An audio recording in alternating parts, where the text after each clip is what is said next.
Are all free zones designated zones in the UAE? 2 seconds, maybe 3, and we jump into the information. Hello everyone, my name is Maria Rubert, lawyer and arbitrator with a base in Dubai in the UAE for the past 15 years. Today, the topic of my video will be to differentiate free zones from designated zones. Are they the same thing? How can we know which ones are designated zones and which ones are not designated zones? So, as you are guessing, not all free zones in the UAE are designated zones. What are free zones? And I always say in my videos that there are many free zones, around 40 free zones in the UAE. What are they? Free zones are designated areas by the government to promote growth, motivate business activity, and attract foreign investment. So what are the incentives of free zones? The incentive, and they may be different in terms of the activities that they offer and the actual use, but we are going to be talking generally speaking about the incentives and benefits of free zones. The number one, and this used to be number one, is 100%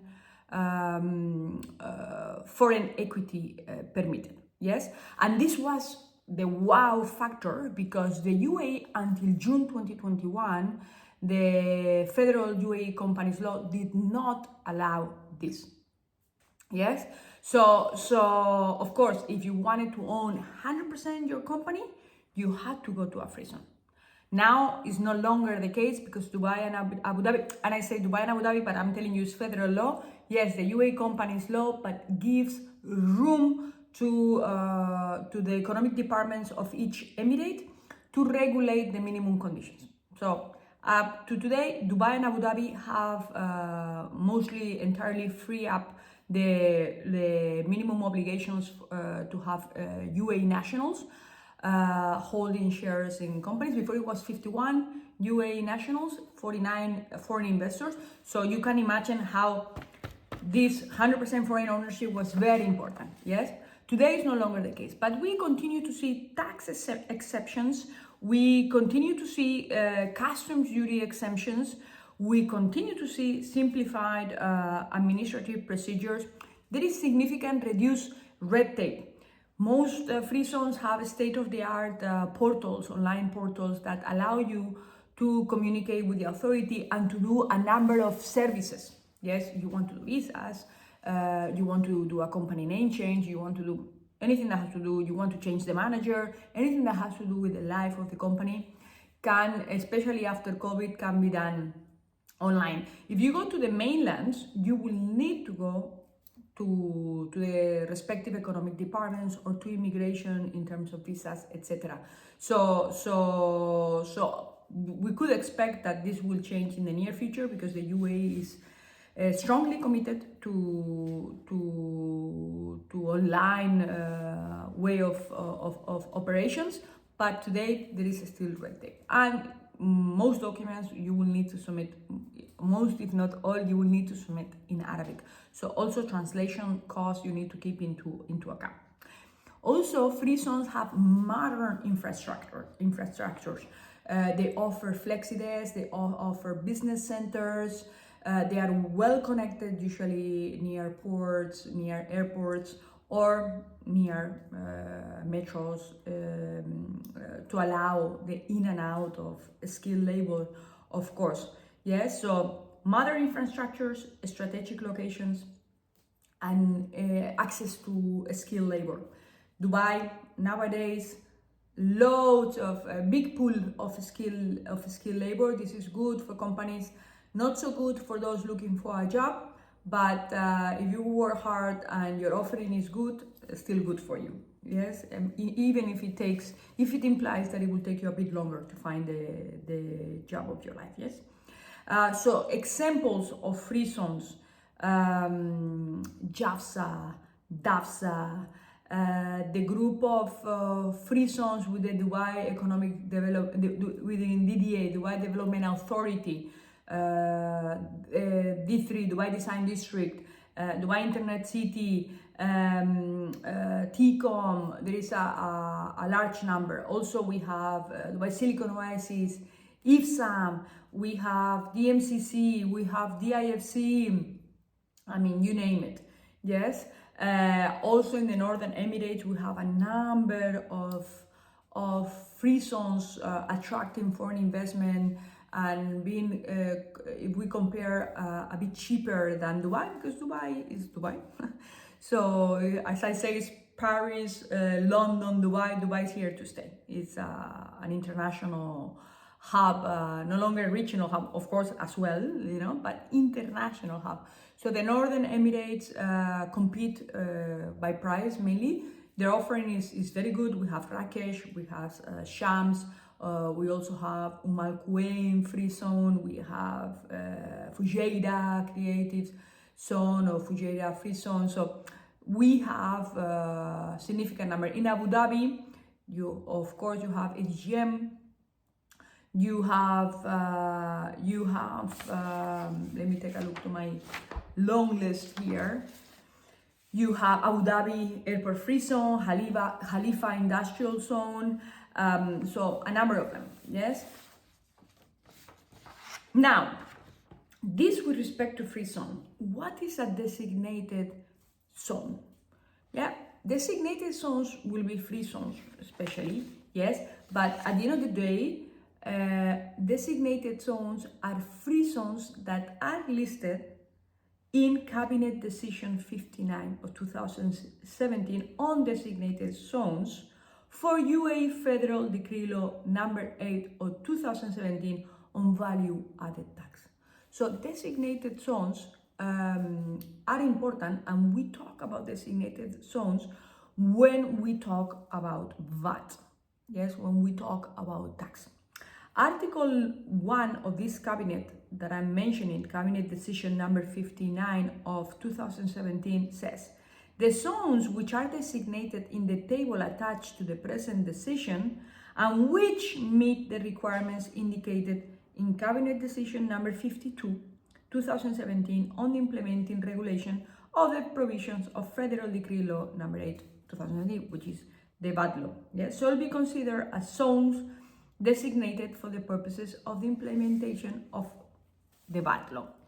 Yes, Article 50, it says, a designated zone that means the conditions specified in the executive regulation shall be treated as being outside the state. Let's get it clear. All free zones, when they are created, are intended to be outside the UAE. So if you bring goods to the free zone, to JAFSA, to DAFSA, and you don't take them out, you are not in the UAE. Your goods are not in the UAE. Yes? Why was this of interest, and why was this required in 2017 at the time of waiting for the VAT to walk into the UAE scene on the 1st of January 2018? This was important because, as we all know, free zones do business with the UAE. They are intended to be a hub for those doing international business, international trade. But as we all know, especially those who do services, we will all know that it is more difficult to understand when the good is in, out, etc. So what the UAE did was they issued this cabinet decision to differentiate free zones that would be considered to be outside for the purposes of VAT. Yes, and not only that, you had to be, if you were offering a service in the free zones listed in the UAE, and you were giving the service in the cabinet decision, and you were giving the service to the UAE, it wouldn't apply. So what are the requirements, yes, in order to benefit from the condition of being outside the UAE. The requirements are that the designated zone needs to be fenced. It needs to be a fenced geographic area. The designated zone must have security measures and customs controls in place to monitor the entry and exit and individuals and goods. The designated zone must have internal procedures regarding the method of keeping, storing, and processing goods. And also, the operator of the designated zone must comply with the procedures set out by the FTA, Federal Tax Authority.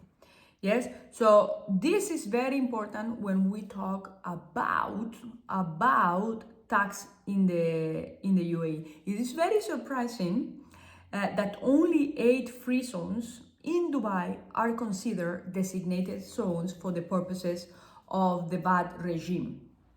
Which ones are they? Jafsa, Dukams, Dubai Textile City, Al Quoz Industrial, Al Qusais, Dubai Aviation City, Dafsa, an international humanitarian city in Jebel Ali. Very interesting. In Sharjah, we have Hamriyah, heavily industrial, and Sharjah Airport Free Zone. In Ashman, we have Ashman Free Zone. In Al Quwaim Free Zone.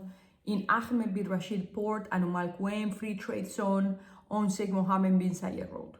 In Ras Al Khaimah, we have Rakesh, Rak Airport Free Zone. In Fujairah, we have Fujairah Free Zone and Foyes.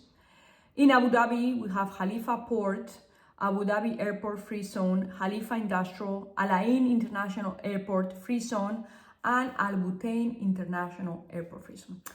If you take a quick look at it, you will realize that the free zones listed in the attachment of Cabinet Decision 59, 2017 include trading hubs, good trading. Yeah, it does not include free zones that are concentrated on services, no internet city, no DIFC, no ADGM, no knowledge village, no Dubai Design District. So, but this is for the purposes of the VAT regime. At the end of the day, today we are in 2024, and we have more certainty on the application of VAT. Even if you are a company in a free zone offering a service and you are invoicing out of the UAE, you are not applying VAT.